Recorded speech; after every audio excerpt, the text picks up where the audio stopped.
Later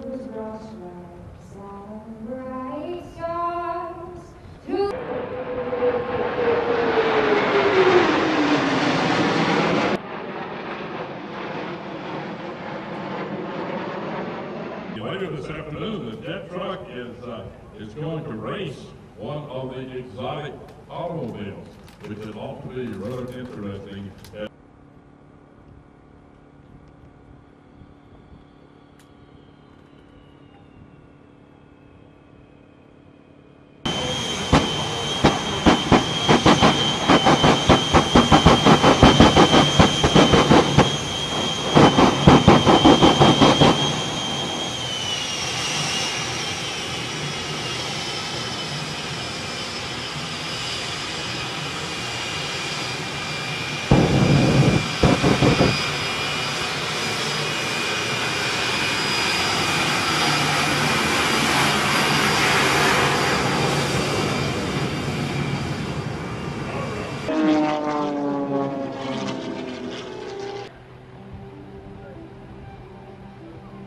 Jackie taking the airplane into the vertical. She slams it into reverse and starts to back down through her own trail of smoke before the airplane whip stalls out, and here she comes back down into the aerobatic box. This is an invincible on a section of airspace runway. These pilots are used to perform aerobatics at low altitude. Talking about those gyroscopic maneuvers. The projection of the propeller as the gyroscope twisting the airplane all through the sky. A complete halt, and Jack flips it, allows the airplane to once again start flying.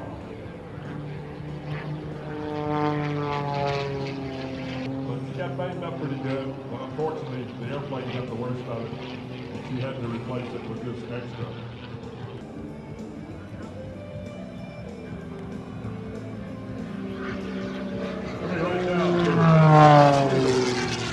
Another torque roll or another gyroscopic maneuver right at Airshow center. Definitely 500-foot show line, and once again, series of aileron rolls on the upline, and then snap roll, outside snap. Similar what we got to Hawaii. Interesting flying story.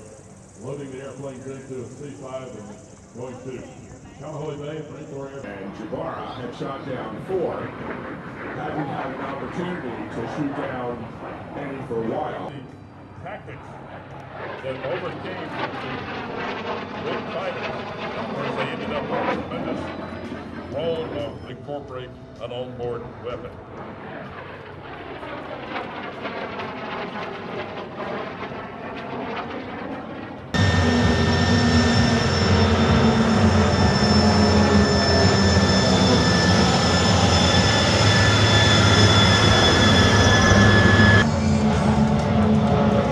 Ladies and gentlemen, your 2017 Lima flight stage.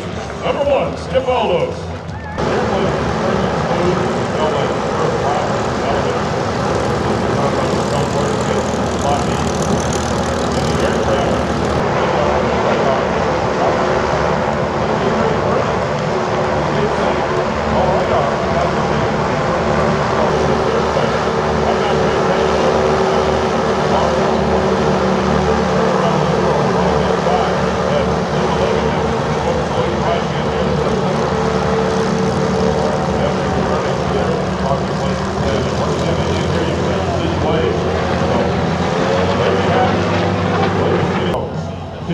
Less than 10 days from all input packing crates. The entire machine shop was purchased so that the tools meet the engineers. And 105 top shop men work 10 hours a day, 6 days a week to build the first XP-80. They have designer, of course, none other than fine conditions such as one was sitting here. There comes Barry Mine.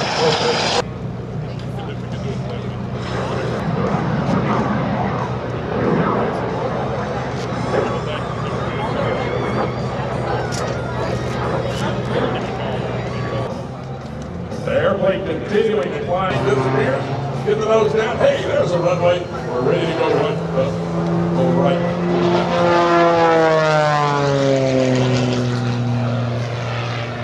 So once again, going into the vertical, pulls it around for this version of the different modern airplane going at right and left.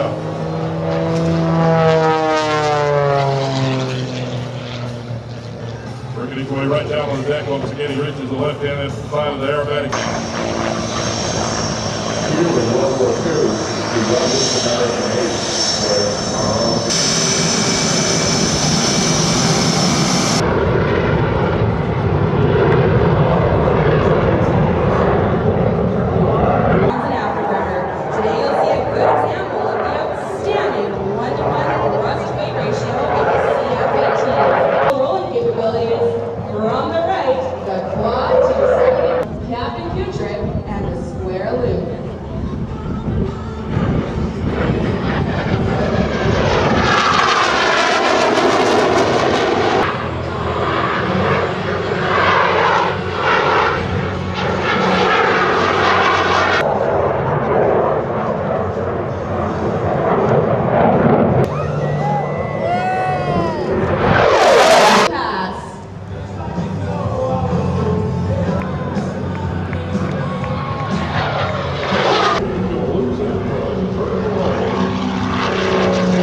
successful raid is flashed back to the carrier task force before the first bomb fall. Tiger, Tiger, Tiger. The incoming radars were spotted by a radar station. The radar station is planes in front of you. You can imagine what it must have been like in conflict with the 30 and 50 caliber ammo before their own warplanes were disabled. Both pilots received a distinguished service cross. This is the surprise Japanese attack on Pearl Harbor with 183 zeros, valves, and tapes. The California, Oklahoma, West Virginia, Tennessee, Arizona, and the Nevada.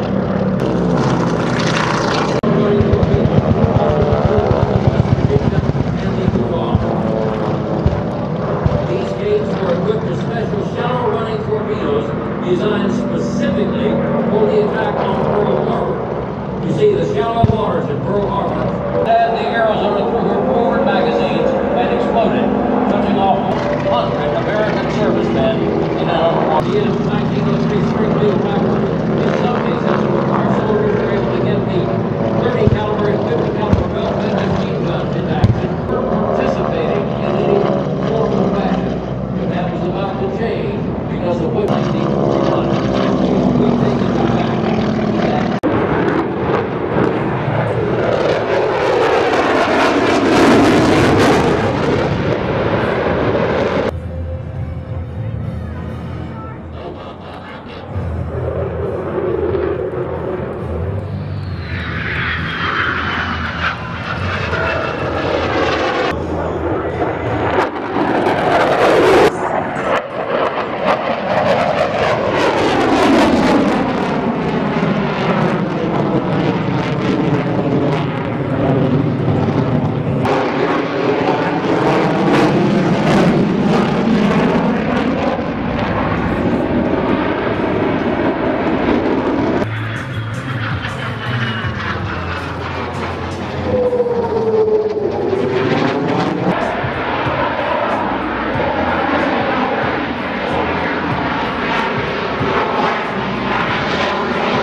is capable of fighting its way into the target, bombing the you-know-what out of it, and then fighting its way back out.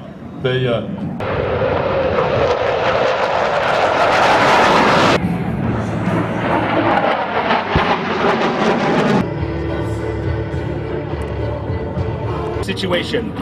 Luckily, a joint terminal air controller is embedded with the team. Initially, when taking ground fire, ground commanders may request a show of presence.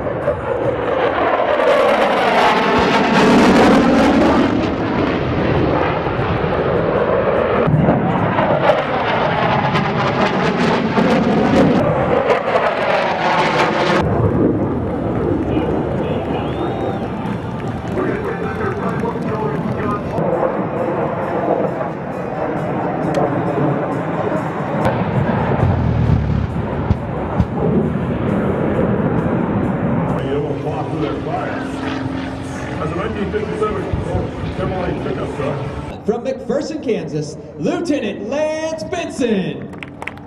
Georgia, Commander Frank Weiser.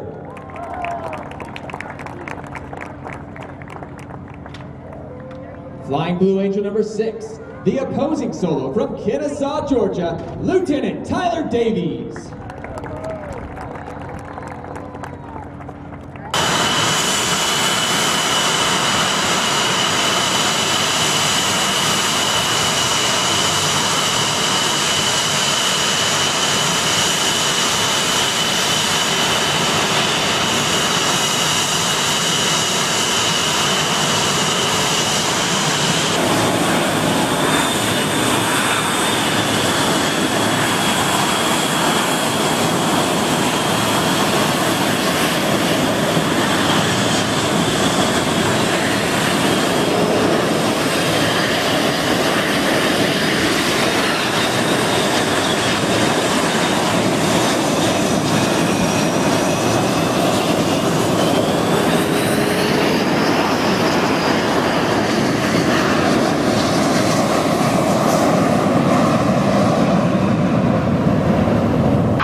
Smoothly shift back into the Blue Angel Diamond.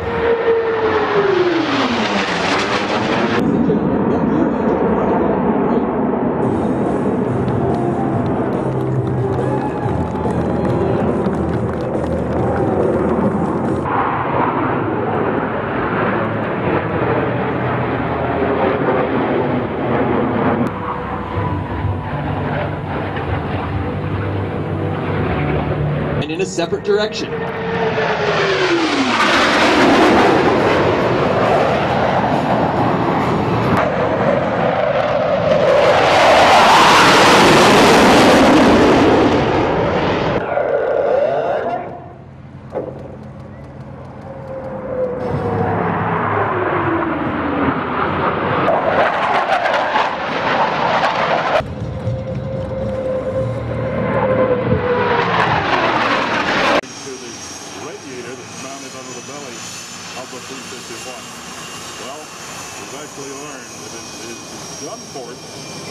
Where the 3 per wing 50 caliber machine guns were mounted. And here, Texas takeoff right now.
Pearl Harbor, and we've taken you back to that fateful day on December 7, 1941. The attack on the Japanese aircraft carriers Akagi, Akaga, Kiryu, Soryu, and 2 new carriers, the Shokaku and the Suzu, lasted an hour and 45 minutes.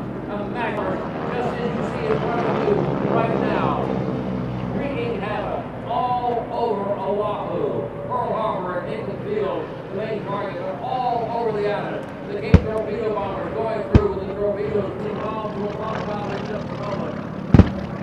The scraping runs over the place. Yes.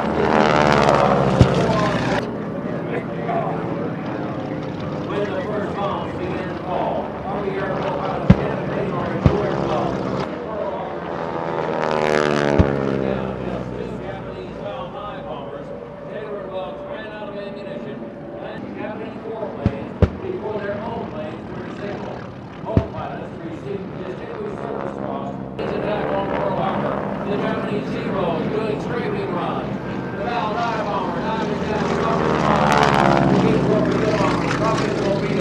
Yes, we've taken you back to that great war. 2 other P-40s were down just as they today's report out. 7 battleships lay in burn. The California, Oklahoma, West Virginia, Tennessee, Arizona, and Nevada. The Japanese hit first with 8 torpedo bombers like we see in front of you right now. The initial wave of 8 hit the Oklahoma, California, Nevada, West Virginia. These gates were equipped with special shallow running torpedoes designed specifically for the attack on the one with the red tail and the wheel sticking down high to your left. Armed with 1,700-pound armor-busting projectiles made for 16-inch battleship guns. But the 5 down armor-bombing having 1,200 American servicemen.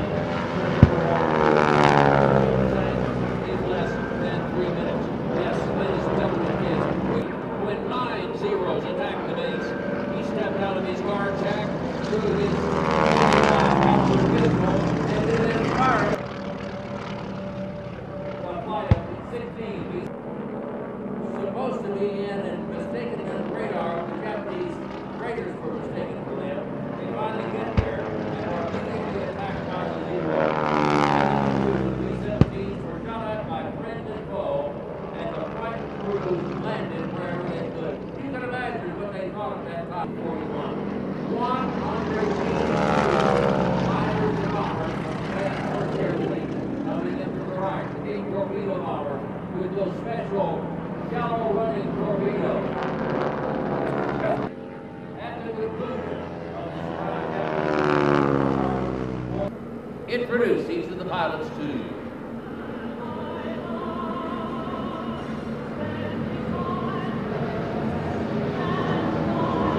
Your United States Air Force 722 Raptor!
today, several targets.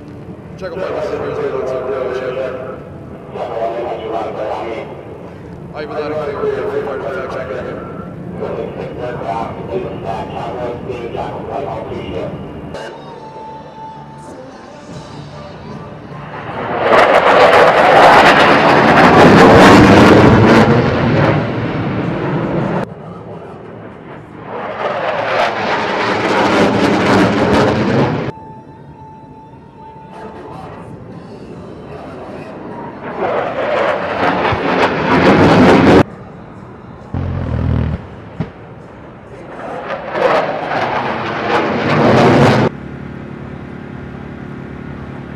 Good afternoon, ladies and gentlemen. Your United States Navy Flight Demonstration Squadron takes pleasure in performing for you this, our 19th flight demonstration of the 2017 season.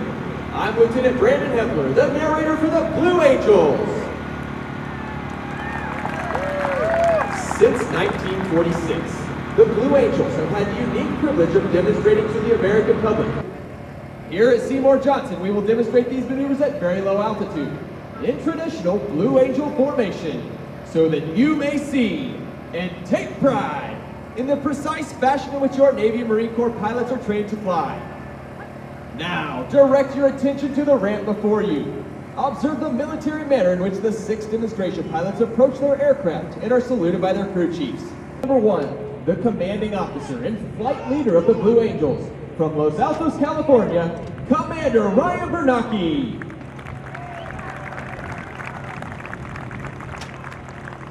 Flying Blue Angel number 2, the right wingman from Fremont, California, Lieutenant Damon Cruz.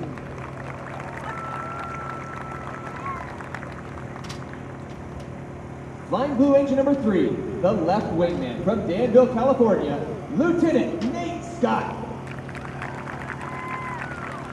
Hornet, a multi-mission strike fighter, versions of which have been operational throughout the fleet since 1983.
Weiser, I'm the lead solo, Blue Angel number 5. We're super excited to be in Goldsboro. This is an area we don't get to very much. So our chance to bring a little bit of naval aviation here to Eastern North Carolina is an awesome opportunity for us. What can fans that are coming out expect from the Blue Angels this weekend? Our goal is to showcase the pride and professionalism of naval aviation and to show you a little bit about what we do on our aircraft carriers while we're deployed. So we bring to you a show that incorporates precise flying. Blue Angels 1, 2, 3, and 4 demonstrate just how close the aircraft can be to one another. Very slow and precise turns. They get at one point 18 inches apart from each other. So that demonstrates these powerful machines exactly what can be done with them. And then myself, as Blue Angel number 5 and number 6, we demonstrate the max performance capabilities. So we show you how low and how high we can go, how fast we can go, our rapid roll rate, things like that. And then at the end of the show, we put all 6 aircraft together and demonstrate the teamwork that comes from flying a 6-jet demonstration. As the lead solo, I'm the operations officer for the squadron. So that's equivalent in the Air Force terms as the DO, the Director of Ops. My job in the air show is the lead solo pilot. So it's my job with number 6 to demonstrate the max performance capabilities. You'll see that we do a lot of opposing maneuvers where we oppose each other from the edge of the airspace, so almost 10 miles apart, and we come with over 1,000 miles an hour of closure and demonstrate what our aircraft can do. So rapid roll rates, inverted flying, high performance turns, things like that. Talk a little bit about what it means to be a Blue Angel pilot and kind of the pride that is a Blue Angel pilot. For sure, yeah. I'm obviously very honored to be a Blue Angel pilot. For me, this is an awesome way to serve my country, but the most important thing about it is that it's in between our operational tours.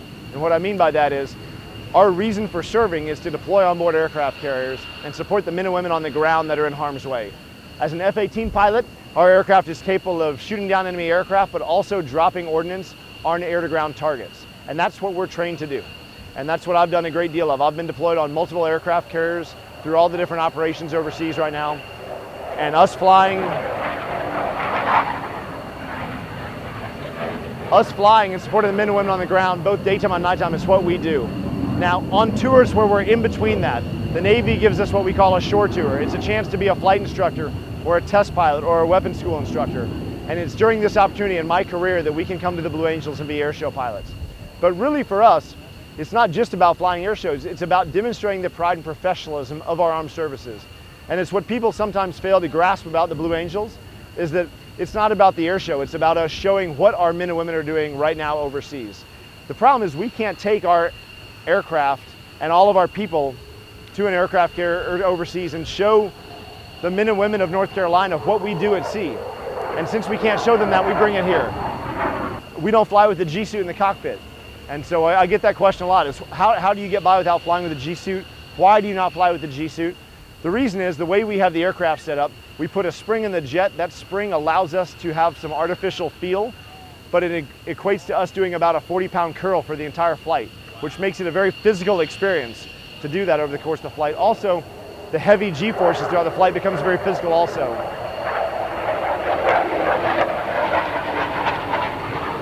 Having a tight flight suit actually helps, in my opinion. The G-suit functions by squeezing our muscles and restricting our blood flow. A tight flight suit actually does a little bit of the same to a lesser degree.